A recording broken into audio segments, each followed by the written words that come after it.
ሰሞኑን እንግዲህ የመሸጫ ቤቶች መዘጋትን ተከትሎ በጣም ብዙ ሰው የተሽከርካሪ ዋጋ ይቀንሳል ወይስ ይጨምራል የሚለውን ጥያቄ ማንሳት ጀምሯል። የተሽከርካሪ ዋጋ ሊቀንስ የሚችልባቸውን 5 ዋና ዋና ነጥቦችና እንዲሁም ሊጨምሩ የሚችልባቸውን ምክንያቶች ዘረዘርላችኋለሁ። እናንተ እስከ መጨረሻው ቪዲዮን ታዩና ሐሳብ አስተያየታችሁን ታስቀምጣላችሁ ማለት ነው። በአንደኛ ደረጃ የምንሄደው መኪናዎች ሊቀንሱ የሚችሉበትን ፕሮባቢሊቲ ወደ መዘርዘር ነው። ይሄም ቁጥር 1 ብለን የምንጠቅሰው አብዛኛዎቹ ሰዎች እንደምታስቡ አሁን የተዘጉ ሾሩሞች የኮሚሽን ሰራተኛ ስለሆኑ ኮሚሽን ብቻ ሳይሆን ከኮሚሽን በተጨማሪ ፈርቅ ይያዛል ተብሎ ይታሰባል። ወይም ተሽከርካሪዎችን አስመጪዎች ሽጡበት ካሉ ዋጋ ጨመር አድርገው እንደሚሸጡ ስለሚገመት ይህ ጭማሪ ቀላል የሚባል አይደለም። የዚህ ዋጋ መቀነስ በትንሹ 300 እና 400 ሺህ በአንድ ተሽከርካሪ ላይ ሊገኝ እንደሚችል የሁሉም ሰው ግምቱ ነው ተቀምጧል ማለት ነው። በሁለተኛ ደረጃ የአስመጪውና የገዢው ቀጥታ አለመገናኘት የዋጋ መጨመርን ምክንያት ሊሆን ይችላል። ይህም ምክንያት የሚሆንበት አንድ አስመጪ ገንዘብ ሲፈልግ ለነዚህ ሻጮች ሲሰጣቸው ቀጥታ ገዢውን ስለማያገኝና የሚሰጠውን ኦፈር መስማት ስለማይችል እነዚህ ሻጮች በፈለጉት ዋጋ የራሳቸውንም ጨምረው ይሸጣሉ ተብሎ ስለሚታሰብ ገዢና ሻጭ ባለመገናኘት ምክንያት የሻጭ ወይም ደግሞ አስመጪ ገንዘብ ቢያስፈልገውም ተሽከርካሪውን በፈለገው ዋጋ ቀንሶ የመሸጥ ፕሮባቢሊቲው መሀል ላይ ጋፕ ስላለ በዚህ ጋፕ ምክንያት የተሽከርካሪዎች ዋጋ ጨምሯል። ለዛ ከዚህ በኋላ አስመጪና ገዢ ቀጥታ የሚገናኝ ከሆነ የመኪና ዋጋ የመቀነሱ ፕሮባቢሊቲ በጣም ሰፊ ነው ተብሎ ይታሰባል ማለት ነው። በሶስተኛ ደረጃ አሁን ላይ ማርኬቱ ላይ ወጣችሁ ካያችሁ ያገለገሉ ተሽከርካሪዎች የሚሆን አዲስ ተሽከርካሪዎችን ለአየር ተብሎ ወይም ለትርፍ ተብሎ የሚገዙ በጣም ብዙ ናቸው። በተለይ አዲስ ተሽከርካሪዎችን ልክ እንደመጡ የጉምሩክ ቀረጥ ከፍለው ለትርፍ የሚይዙ ሰዎች ቁጥራቸው በጣም ብዙ ነውና እነዚህ ሰዎች ተሽከርካሪዎቻቸው እጃቸው ላይ ያሉ ከሆነ አሁን ከሾሩሞች ወጥተው ወደ የቤታቸው ሂደዋል። በየቤታቸው ደግሞ የመንግስት ቢሮ የተሽከርካሪ ማን ነው የሚል ጥያቄ ሊያነሳባቸው እንደሚችል ግምታቸውን ስለሚያስቀምጡ ለትርፍ የገዙት ተሽከርካሪ ላይ 300 እና 400 ሺህ ብር ትርፍ የሚጠበቅ ቢሆንም ዛሬ ላይ ይሄ በስማቸው ያልመጣን ተሽከርካሪ ሽጠው ወደ ገንዘብ የቀየር አማራጭ ስለሚያደርጉ በደንብ ዋጋ ይቀንሳል። እነዚህ ተሽከርካሪዎችም ሲሸጡ ዋጋቸው ዝቅ ብሎ ሊሸጥ እንደሚችል ይገመታል ማለት ነው። በዚህ ተቃራኒ በባንክ የሚሸጡ አትራፊ ነጋዴዎች አሉ። በተለይ ዩዝድ ተሽከርካሪ የሚሸጡባቸው አካባቢዎች ሄዳችሁ የምታዩ ከሆነ በባንክ አያይዞ ግማሽ ባንክ ይወጣልሃል ተብሎ የሚያዙ ተሽከርካሪዎች ከገዢዎች ሲገዙም ከሻጮች ሲገዙም ዩዝዶቹም ቢሆኑ አዲሶቹም ቢሆን ከአስመጪዎች ሲገዙ ዋጋቸው ያለምንም ድርድር ባንክ ሲባል በጣም ብዙ ገንዘብ ተጨምሮበት ስለሚሸጥና ሾሩም አቁሞ ብዙ አማራጮችን ስለሚያዩባቸው በእነዚህ ምክንያቶች የተሽከርካሪዎችን ዋጋ ከፍ ማድረግ ይቀራል ወይም ይቆማል ተብሎ ይታሰባል ማለት ነው። ምክንያቱም በባንክ እንሸጠዋለን ብለው የሚያስቡትን ተሽከርካሪ ሾሩማቸው ላይ አስቀምጠው ሰዎችን ባንክ ፕሮሰስ እንጀምርላችሁ ብለው በሾሩም አማካኝነት ልክ እንደ መተማመኛ ይዘው መኪናውን አሳይተው ውል አስገብተው የሚሄዱ የነበሩ ሰዎች ከዚህ በኋላ ይሄን ስራ መስራት ስለማይችሉ በራሳቸው ስም ያለ ተሽከርካሪ ካልሆነ ወይም ደግሞ በስማቸው ያስመጡትን ተሽከርካሪ ካልሆነ በስተቀር ሾሩማቸው አቁመው እንደዚህ ድርድር ማድረግ ስለማይችሉ በዚህ ምክንያት የዩዝድ ተሽከርካሪ ዋጋ የሚሆን የአዲስ ተሽከርካሪ ዋጋ ባንክ እናመቻቻለን የሚሉ ሰዎች ከመሃል ስለሚወጡ ይህም የተሽከርካሪዎችን ዋጋ መቀነስ ሊያሳይ ይችላል ማለት ነው። ሌላኛው አዲስም ይሁን ዩዝድ ተሽከርካሪ በየሾሩሙ እያቆሙ አየር የሚጠብቁ ሰዎች በጣም ብዛት አላቸው። በተለይ ተሽከርካሪዎቻቸውን ሽጠው ወደ አዲስ የሚቀይሩ ሰዎች ሲመጡ የትኛውም መኪና መሸጫ ቦታ ብትሄዱ እኛ እንወስድላቸዋለን፣ እኛ እንገዛቸዋለን ብለው ተሽከርካሪዎቹን ይገዛሉ። ሲገዙም የተሽከርካሪውን ይዞታና ዓመተ ምህረት እያዩ ነገ ከነገ ወዲያ ገዢ አይጠፋም በሚል ምክንያት መኪናዎችን ለረጅም ሰዓት አቁሞ ነጋዴዎች በየሾሩሙ ይዘው በባንክ ለመሸጥ አትርፈው ለመሸጥ የሚጣጣሩት ነገር ከዚህ በኋላ ተሽከርካሪን ገዝተው ቤታቸው አቁሞ የሚያሳዩት ሰው ስለማይኖርና ኔትወርኩ ስለሚቀነስባቸው የመግዛታቸው ፕሮባቢሊቲ እየቀነሰና እየቀነሰ ይሄዳል። በዛም ምክንያት ውድድሩ ስለሚያንስ አሁን የምታዩት የዋጋ መናር ሊስተካከልና ሊቀንስ እንደሚችል ይገመታል ማለት ነው። ተሽከርካሪዎች የሚቀንሱባቸውን እነዚህ 5 ያልኳቸውን ምክንያቶች ዘርዝሬላችኋለሁ። በተቃራኒው ደግሞ የተሽከርካሪ ንግድ ላይ ያሉ ሰዎች ወይም ደግሞ ተሽከርካሪ አካባቢ የሚሰሩ ሰዎች የሚያውቋቸው ሚስጥሮች ወይም ደግሞ ነገ ከነገ ወዲያ ይከሰታሉ ተብሎ የሚታሰቡ ነገሮች አሉና እነዚህንም የተሽከርካሪ ዋጋ መጨመርን ምክንያት ሊሆኑ ይችላሉ ብሎ ከሚያስቀምጧቸው ምክንያቶች ውስጥ 5 ነው ዘረዝርላችሁ። የመጀመሪያውና አንደኛ ተብሎ የሚቀመጠው ምክንያት ትክክለኛ አስመጪ የሆነ ተከራይቶ በራሱ ሾሩም ብቻ ነው ተሽከርካሪዎቹን መሸጥ የሚችለው ነገር ስለተቀመጠ ወይም ደግሞ የትኛውም አስመጪ በስሙ ያስመጣውን ተሽከርካሪ የሚሸጥበትን መጋዘን ወይም ሾሩም በስሙ ተከራይቶ እዛ ቦታ ብቻ ነው መሸጥ የሚችለው ስለተባለ እያንዳንዳቸው አስመጪዎች ሾሩም ወይም መጋዘን የመከራየት ግዴታ ይገባሉ። ይህን ሲከራዩም ደግሞ በተለይ አነስ ያለ ቁጥር ያላቸው ተሽከርካሪዎችን አልፎ አልፎ የሚያመጡ አስመጪዎች ካሉ ኦቨርሄድ ኮስታቸው ይጨምራል።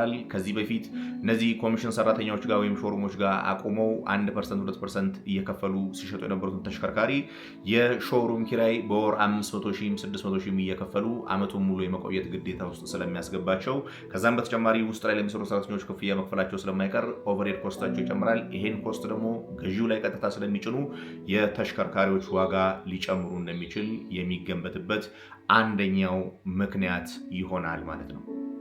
ሁለተኛው በዚህኛው በአንደኛው ምክንያት አብዛኛዎቹ ሊባሉ የሚችሉ አልፎ አልፎ የሚያመጡ የተሽከርካሪ አስመጪዎች ከዚህ ስራ ይወጡና የአስመጪዎች ቁጥር በጣም ይመናመናል ወይም ቁጥራቸው ያንሳል። ቁጥራቸው ካነሰ ለምሳሌ ዛሬ ላይ ወጣችሁ ክፍት የሆኑ ሾሩሞችን ብታዩ በጣት የሚቆጠሩ ናቸው። እነዚህ ሾሩሞች ብቻ ለወደፊቱ እየሰሩ ቢቀጥሉ ከሆነ የፈለጉትን ዋጋ እያወጡ እየተነጋገሩ የሚሸጡበትን መድረክ ስለምንፈጥርላቸው ወይም ደግሞ ተፎካካሪ ስለማይኖር የተሽከርካሪ ዋጋ መናርን ሊያስከትሉ እንደሚችሉ ይገምታል ተብሎ ይታሰባል ማለት ነው። ሌላኛው እንግዲህ ምናልባት የመንግስት ፍላጎትን ያማከለ ደግሞ እሱን የተመለከተ ይሆናል። በቅርቡ በፓርላማ ክቡር ጠቅላይ ሚኒስትር ዶክተር አብይ አህመድ ያነሱት ንግግር ወደ ተሽከርካሪ ነጋዴዎች እንመጣለን አብዛኛዎቻችሁ ብሏል። ቃል በቃል መስማት ትችላላችሁ። ቪዲዮን ሰምታችሁ ተመለሱ። ኤሌክትሪክ መኪና 3.5 ሚሊዮን እስከ 4 ሚሊዮን ባለው ውስጥ አንድ አይነት መኪና ይሸጣል። ድርድሩ ሪሲት ትቀበላለህ አትቀበልም? በፎርማል ነው ፎርማል አይደለም እየተባለ ይህ ቪዲዮ እንግዲህ የሚለው ተሽከርካሪን የምትሸጡ ሰዎች ደረሰኝ ሙሉ ትቆርጣላችሁ አትቆርጡም በሚል ድርድር ብቻ 300 እና 400 ሺህ ብር ለውጥ ያላቸው ተመሳሳይ የሆኑ ተሽከርካሪዎች እየተሸጡ ነውና እነዚህ ነገር እንከታተላለን እንቆጣጠራለን የሚል ሐሳብ ነው ያነሱት። ሰሞኑን የምታዩትም አሰራር ይሄን ቁጥጥር ለማድረግ ተሽከርካሪ አስመጪው ማን ነው ደረሰኝ የሚቆርጠው የት ነው ምን ያክል ይቆርጣል የሚለውን ለመጠየቅ እያንዳንዱ የራሱ በሆነ ሾሩም ውስጥ መስራት አለበት ተብሎ ስለሚታሰብ ወደዛ እየሄዱ ስለሆነ ነገ ከነገ ወዲያ ዛሬ ላይ ያለውን ግብይት ወይም ደግሞ የተሽከርካሪ ግብይት ሁላችሁም የምታውቁት ነው። በመንግስት ደረጃ በፓርላማ ደረጃ ተነስቶ ፉል ኢንቮይስ እንደማይሰጥ ይታወቃልና ወደ ፉል ኢንቮይስ የሚመጣ ከሆነ አሁንም ኮስታቸው ከፍ እያለ ስለሚሄድ ፉል ኢንቮይስ የሚሸጡ ከሆነ የተሽከርካሪዎች ዋጋ ላይ ጭማሪ መደረጉ የማይቀር ነው የሚል ነጥብ ይነሳል ማለት ነው። እንግዲህ አራተኛ ደረጃ ላይ የምናነሳው ደግሞ ዛሬ ላይ እነዚህን ተሽከርካሪ ካላስመጣችሁ መሸጥ አትችሉም ተብሎ ሾሩማቸው የተዘጋባቸው ነጋዴዎች አሉ፣ ወይም ኮሚሽን ሰራተኛ ተብለው በኮሚሽን ስራ ፈቃድ አውጥተው እየሰሩ ያሉ ነጋዴዎች አሉና እነዚህ ነጋዴዎች በወር 500,000 እስከ 1,500,000 የሚደርስ የሾሩም ኪራይ እየከፈሉ ሲሰሩ የነበሩ ሰዎች በጣም አቅም ያላቸው ገንዘብ ያላቸው ናቸውና ዛሬ ተነስተው ወደ ሌላ ስራ ግቡ ወይም ይሄን ለቃችሁ ሂዱ ቢባሉ የሚለቁ አይነት አይሆኑም። አሁን የሚሰሩትን ስራ ሌጋል አድርገን እንስራ ቢሉ በየትኛው መንገድ ሌጋል መሆን ይችላል የሚለውን ማሰብ ይጀምራሉ፣ ወይም ወደ ህጋዊ መስመር ይመጣሉ።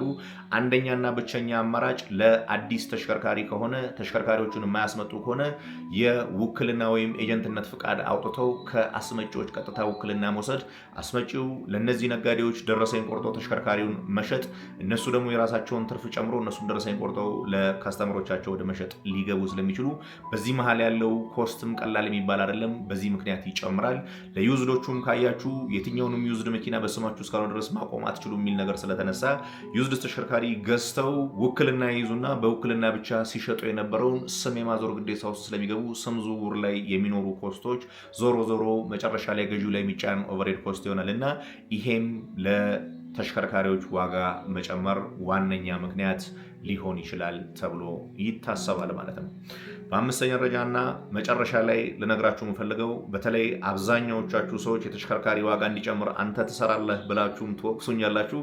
ነገር ግን ተሽከርካሪዎች ዋጋቸው የማይቀንስበት ዋነኛ ምክንያት መሬት ላይ ያለው እውነትና እውነት ብቻ ነው።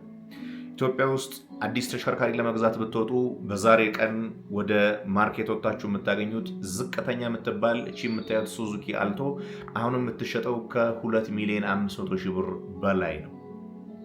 የዚህ ተሽከርካሪ ዋጋ 2,500,000 ብር መድረስ ፌር ነው የሚል እምነት ባይኖረኝም እቺኑ ተሽከርካሪ እንኳን እቺን ጨምሮ እነ ሴሌሪዮ እነ ዲዛየር ዛሬ ባለንበት ቀን ተሽከርካሪዎች ወደ ሀገር ውስጥ እንዲገቡ ቢፈቀድላቸውና ቀረጥ ከፍለው ቢገቡ ሊሸጡበት የሚችለው ዋጋ ከምንዛሪው ጋር ሌሎችንም ነገር ተከትሎ በጣም ከፍ ያለ ነውና አንድ አዲስ መኪና አፎርድ ማድረግ የማይችል ሰው ሁለተኛ አማራጩ የማያስቸግር ዩዝድ መኪና መግዛት ነውና የዩዝዶቹ ዋጋ አሁን ከፍ አለ ዝቅ አለ ብላችሁ የምታማሩ ሰዎች አዲስ መኪና ገብቶ የገበያውን ዋጋ ዝቅ ማድረግና ማረጋጋት እስካልቻለ ድረስ አሁንም የመጨመሩና የዋጋው ከፍ ማለት ጉዳይ የማይቀር ጉዳይ ይሆናል ተብሎ ይታሰባል ማለት ነው።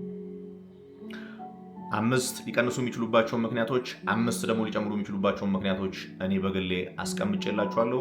እናንተ እዚህ ላይ ተሳስታሌን ማረም አለብህ የምትሉኝ የምትጨምሩት ወይም የምትቀንሱት ነገር ካለ በኮመንት ስር አስቀምጡልኝ። ቀጣይ ደግሞ የኢትዮጵያ ተሽከርካሪ ገበያ ላይ በተለይ እንደዚህ ዩዝድ ተሽከርካሪዎችን የምታስቡ ሰዎች ካላችሁ የመኪና ዋጋ ቢቀንስና በጣም ዝቅ ቢል እኔ በግል በጣም የምመኘው ነገር ነው። ነገር ግን እውነታውን ማየት እንፈልጋለን የምትሉ ከሆነ ዛሬ እንኳን ድሮ በነበረው ህግ ሱዙኪ ሴሌሪዮ አንድም ቀረጥ ሳይጨመርበት ድሮ በሚቀረጥበት ቀረጥ ይግባ ቢባል በስንት ብር ኢትዮጵያ ውስጥ ይገባል የሚለውን ቪዲዮ እንድሰራላችሁ የምትፈልጉ ከሆነ ኮመንት ስር ጻፉልኝ። ከዚህ በተጨማሪ ደግሞ በቀጣይ ዓመት ኢትዮጵያ የኮፕ 32 አዘጋጅ ሆና ተመርጣለችና የዓለም አየር ንብረት ለውጥ ጉባኤ የሚካሄደው አዲስ አበባ ላይ ነው። ይሄን ተከትሎ የምንገዛቸው ተሽከርካሪዎች መንግስት የሚያወጣቸው ፖሊሲዎች ምን ይመስላሉ፣ ወዴትስ ይሄዳሉ የሚለውንም ቪዲዮ እንድንሰራ የምትፈልጉ ከሆነ ኮመንት ማድረግ ትችላላችሁ። ሀሳብ አስተያየት እቀበላለሁ። መልካም ጊዜ